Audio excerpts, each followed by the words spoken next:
Hello again, Board Game Crusaders. Today we're going to take a look at Catacombs, and one of the expansions, Catacombs Caverns of Soloth, I think. I didn't get the other expansion. It seemed to just add some creatures and a larger fireball and a couple of weapons, so I didn't really see the point. But if you have it, this should still work for you, because as I understand it doesn't add much more than what I just mentioned.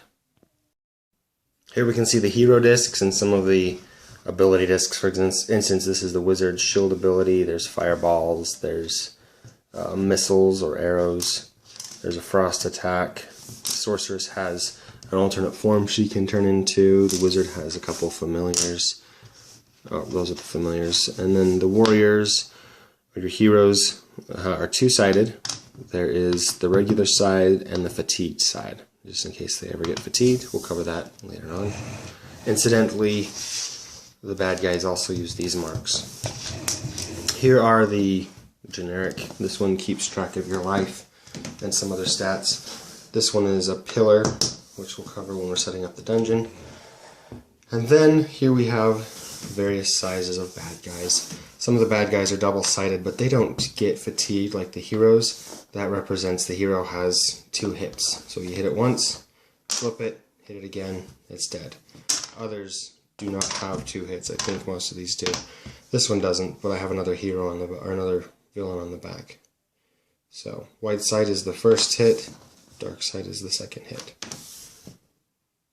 All of the cards, with the exception of the room cards, have this same print on the back. They're just indicated right here with the text of what kind of card it is. So we're going to start here with the monsters. Monsters are pretty straightforward. We've got the name of the monster, how much health the monster has, the picture of the monster, which is going to correlate with the picture on the disc. The background you'll see here that's got kind of a gray circle. That indicates it's a gray colored disc. The discs also come in a variety of other colors, as you can see. Those are indicated by the different background colors. So this would be found on a blue disc, not that one per se. This would be found on a green disc. Again, not that one per se, but just as an example. And then this background here, the fiery looking one, means you'll look on an orange disc, just to help you narrow down your search when you're looking for that particular piece.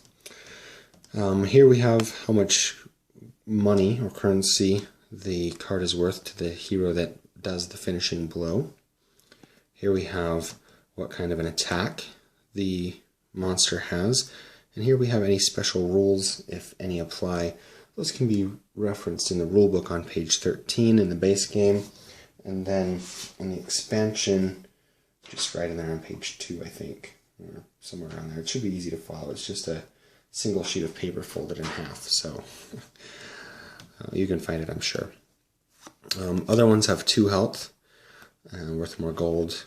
And this little symbol here means that you can chain the attack together. So in this case, this monster can perform a melee, and then a fire attack, and then a melee attack. The fire attack is basically you find a little orange thing with the same fire symbol on it, and you're going to be able to do that. The melee attack is just flipping the units, so we'll cover that when we go into attacking though. And then this guy can choose either a melee attack or a missile attack. Missile attacks you utilize these for. And that's the long and short of the monster cards. The base game has a wizard, which has a spell book. The expansion has a witch hunter, which has items they can craft. Essentially, the wizard's spell book has spells you can use for one time, and these are not one time per room, rather these are one time per dungeon.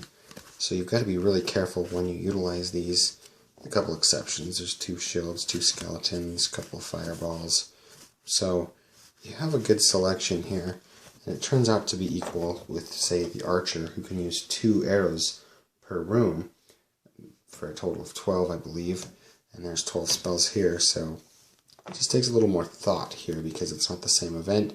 You never know how it's going to impact your next room, if you'll need it or not. So anyway, that's the way the wizard cards work. You just follow the rules and one-time use, whereas the Witch Hunter cards are a little bit different.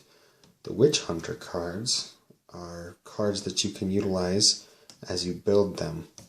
You notice, again, that the creatures have different colors around them. And as the Witch Hunter takes corpses, not only do they get the gold, but they also get to utilize the color from the border to help them construct these items, which they can then carry with them from the time that they constructed them on. Some of them are one-time use items, some of them, like this one, say once per room, you can utilize it. So this indicates how you're going to build it. This would indicate that you need 2 green monster tokens, then 1 gray, 1 orange, 1 blue. This one's 2 gray, 1 green, 1 blue, 1 orange. This one's 4 gray, 1 green, 1 blue, 1 orange. I think you kind of get the picture on how those work. There are also item cards. This is where you spend your hard-earned money from killing your monsters in the dungeon. Each one has on the bottom how much money it costs. On the top it says what kind of a hero can wield this item. So my recommendation would be, if you're not using the thief in this game, remove the thief cards from your what's the word I'm looking for? Your items deck. But the items work just like any other card, follow the instructions on them. Sometimes they're one-time use, sometimes they're 1 per dungeon, or once per room, I mean. So just follow the rules and can't lead you wrong.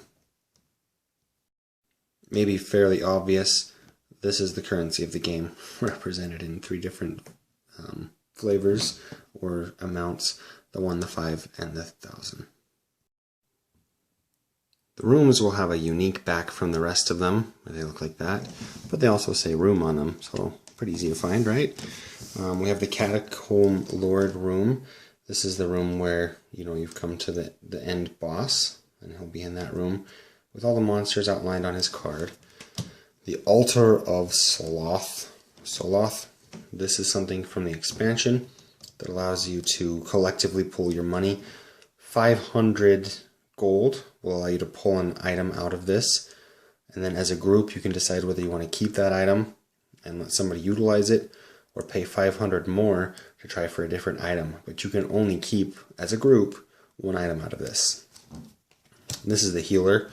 Once you get to the healer, you can pay to heal yourself, or pay to heal a friend, or even resurrect. Here we have the merchant. This is the merchant from the base game. This merchant allows you to draw 6 item cards, and then you can purchase 2 of them at half off. This is the one from the expansion that replaces the other one if you decide to do that, which allows you to draw 10 item cards and then pay 100 gold to look at the next card and the next card and the next card. So you can potentially find more weapon stock with this one. There's another healer, and there's an example of what the regular dungeon rooms look like. First, you're going to look at the back of the card and find the board that's art style matches, and then this tells the Catacomb Lord, the Overlord, whoever, what kind of monsters to place in there. The question mark is for the Wandering Monster. The Wandering Monster is specifically indicated on the card of whoever the end boss monster is going to be. And then we've got the level here that indicates the level of the room and the name of the room. So those are the things. The level's kind of the difficulty of the room, if you will. Now this little symbol here is specified in the rules. It's for variants, but it doesn't really say anything about the variants that I could find. So maybe that's in the expansion I don't have. I don't know, but there it is. The base game will come with the Elf, the Thief, the Barbarian, and the Wizard, where the expansion comes with the Ice Princess, the Witch Hunter, the Paladin, and the Sorceress. The rules clarify that you probably don't want to mix and match the hero sets. I think there's no fun in that. I'd like to mix and match them, and so do what you will. Just letting you know what the rules clarify and specify. Another point that I found a little confusing at first is that with most of these, for example, the elf gets to regain the arrows with each room. The barbarian does not get to regain his rage counter at the beginning of each room. He starts with 2 for the dungeon, and through the duration of the dungeon, he only gets 2. It's a very powerful attack, so hopefully you don't need more than 2. I may be wrong in this rule, but that's been my interpretation from the fact that there's a card in the store that says you can increase the rage counter by 1 and then discard the card, which leads me to believe, in the case of the wizard, for instance, when you discard one of the spells, it's gone for the dungeon. So using that circular logic, I guess, led me to believe that this does not reset at the beginning of each room, whereas the elf's does. Plus the elf's specifically says up in the top that it does reset, whereas the barbarians does not specify that. So there's my 2 cents. That's how I've chosen to play. That's how I interpret the rules. Do what you will with that. We'll just pull the paladin up. Let's go back to the elf. That's a good example. The elf is going to show you the basics of the card design. Here is the health value. You just take the cube and place it on the health value. You can also take the cube for the barbarian, for instance, and place it on the appropriate rage level. And yeah, just follow the instructions as they're laid out on the cards. They're very straightforward. It may show you what some of your icons are, or how many you can use in each room, so you can maybe stack 2 there, and as you're using it, pull them off, so you know, hey, I've already used one. So there's the hero cards. Now, the monster cards, not monster cards, the Overlord character sheets, I should say, are very similar to the hero. They're going to have their health tracker. You'll notice there's also a different colored health marker on some of these. That's if you want to play a more advanced game. The basic game, you just use the red health. If you want to play a more difficult game, you'll utilize the purple or pink health as well. They've still got their abilities up here that they reference. Follow the rules on the card up here. And then the minions, the wandering monsters, and the board. The wandering monsters, as you recall from the rooms, just if there's a wandering monster in a specific room, you play the monster based on whoever your overlord is going to be. The rest of these, the monsters and the board, are because, as you recall from the room, when you draw the Catacomb Lord is when you fight the Catacomb Lord, or the Overlord as I've been calling them, which just means there's no reference on the card, you need to reference this. So those are the monsters you place out, just like you normally would in a room card. This would replace the background so you know which board to use, and that's that. To start the game, you need to determine who the end boss is going to be for the final showdown. This can be determined by group decision, deciding who they want to fight, or since the heroes all going to choose their heroes, why not let the Overlord choose his or her creature as well. Then placing it at the beginning health marker, either at the end of the red or the purple, depending on if you're playing the easy or the hard rules. Then allow everybody to know what the wandering monster is. I don't know why, but the rules say you should do that, so I don't see why they can't see everything on the card, quite frankly. So if you play the game frequently, they may know what the end boss is going to do anyway. And then the heroes will be selected. You will always play with 4 heroes, no matter how many people are playing. If you're playing a 2-player game, one person will play the Overlord, and then the second player will play 4 heroes. In a 3-player game, 2 heroes per hero side, and then one person playing the Overlord, and so on and so forth. So there's always one person playing the Overlord. The remaining characters divide out the heroes, so there's always 4 heroes. Then the Overlord will get to either choose the rooms or randomly pick the rooms, depending on what they'd like to do. And the base game indicates, even the expansion indicates, then it goes as follows. You make a stack that has the Catacomb Lord at the bottom. If you have the expansion, use the altar right after that. And then a level 2 room right after that. And then a healer. And then 2 level 1 rooms. Then the merchant, whichever one you decide to use if you're using the expansion. And then a level 1 room and a level 0 room. And that is the order that the dungeon will be fought in.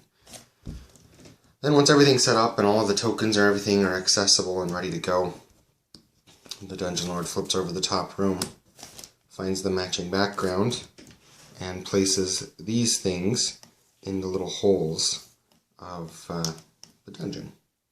Just like that. And then the heroes will place their guys behind this line right here, and the villain will place his heroes or enemies behind this line here. The heroes will get to go first, and it doesn't really matter what order they place them in on this little thing. Typically a good idea to get them evenly spaced. And then for this room, we're using a troll and 2 wandering monsters. The wandering monsters for, let's just say, Queen of the Underworld would be these skeletal guys right here. So that's what we'll use for the sake of the demonstration. And now, since the heroes are going first, you kind of want to barricade yourself behind things, but you also want to be able to have access to hit the heroes after they've made their initial shot at you. So keep that in mind while you're setting up. But you do have a lot of room to work with here. So once you've got your creatures out, you kind of want to know what they can do. So you look at your creature cards. The troll, for instance, has 2 hits. They're 2 gold if defeated, and then it has 1 melee shot and regeneration. Regeneration means if at the end of a fight round it is flipped over and taken its damage, you can immediately regenerate it. And these guys have Touch of Decay, which means if they strike an enemy, then they can heal another unit that's downed. So kind of a redundant ability in this case because the troll can already do that, but that's what the room brought because I didn't give it much thought. So, heroes start first, and they've got their work cut out for them. The thief has an ability that lets them move, and if they don't hit a bad guy, they can make a second move. The second move does not wound, so the thief's a good guy to get out there pretty quickly. So we'll kind of use that ability and go right here, and then maybe right here, just to get him out there somewhere. And then just to kind of progress things, we'll just kind of move everybody out a little bit, just to get things going. So now it's time for the monster's turn, and let's see if we can do something really crazy and ricochet off of that. Really highly unlikely because I'm not skilled at this game, but no. But fortunately, it didn't seem to hit my troll, which is a good thing because friendly damage or friendly fire is a real problem in this game. So you gotta be really careful both as the bad guys and as the good guys. Looks like this guy might have an open shot for something. Let's see if we can take it. There you go. We just did a damage to the archer. Also indicated what happens if something falls off the board. You put it back at its most recent place that you could see that it was on the board, or the best estimation. So now the archer, or the elf, has taken a damage, which means you simply take the wound marker and move it down 1, where it will stay until you hit the healer, and then it will continue to stay if you choose not to heal yourself. So the heroes have to be really careful because their longevity is important in the game. So let's just say the troll decides he wants to go right there to open up for next turn. Leaves himself open as well, but who knows what's going to happen. This will give us a good opportunity to display the way the range attacks work. Because now, the archer, even though he could make a melee and kill that pretty simply, we're just going to demonstrate what the range looks like. If you're doing a ranged attack or a missile attack, you place this anywhere around your figure within 1 inch of the figure. And then, you just simply flick your missile and do your damage. And that guy only had 1 hit, so he's instantly removed from the game. I think that's all the heroes really want to do this turn. Maybe the thief will try making an attack on the troll. I don't know why, because the troll can regenerate. It won't do any good. It'll just put the thief in trouble. So maybe what we'll do is try to kill that little skeleton. So the skeleton's dead. He doesn't need to go back on the board. The warrior's there. And now the thief does want to get in. Even though that guy's going to heal, we want to put him in a different position. So I can move him here. Now the second hit, as you recall, is not going to do any damage, but I can try to maneuver him, which didn't do any good because now he's even closer to my warrior. But combat continues that way until all of the warriors are dead, and then the victory goes to the bad guy, or until all of the bad guys are dead, then the victory goes to the good guys.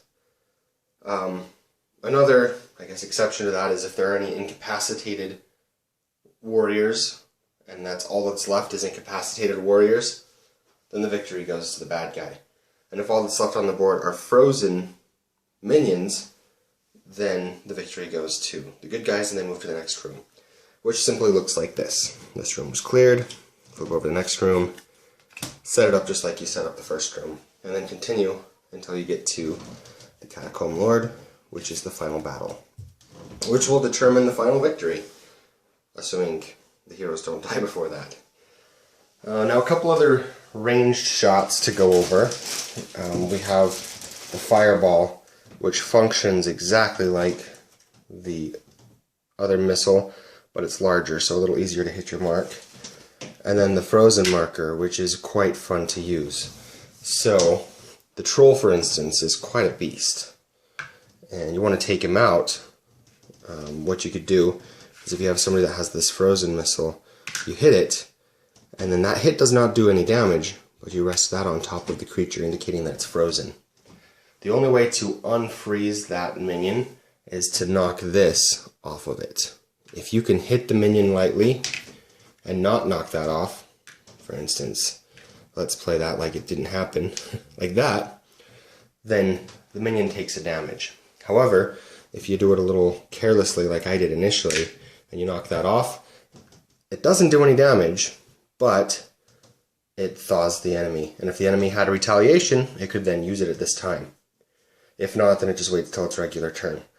Now, though friendly fire is effective, if you have a frozen minion as the Overlord, you can try to thaw him, which could be a good thing, because then this minion can then take a turn just as normal because you've just thawed him.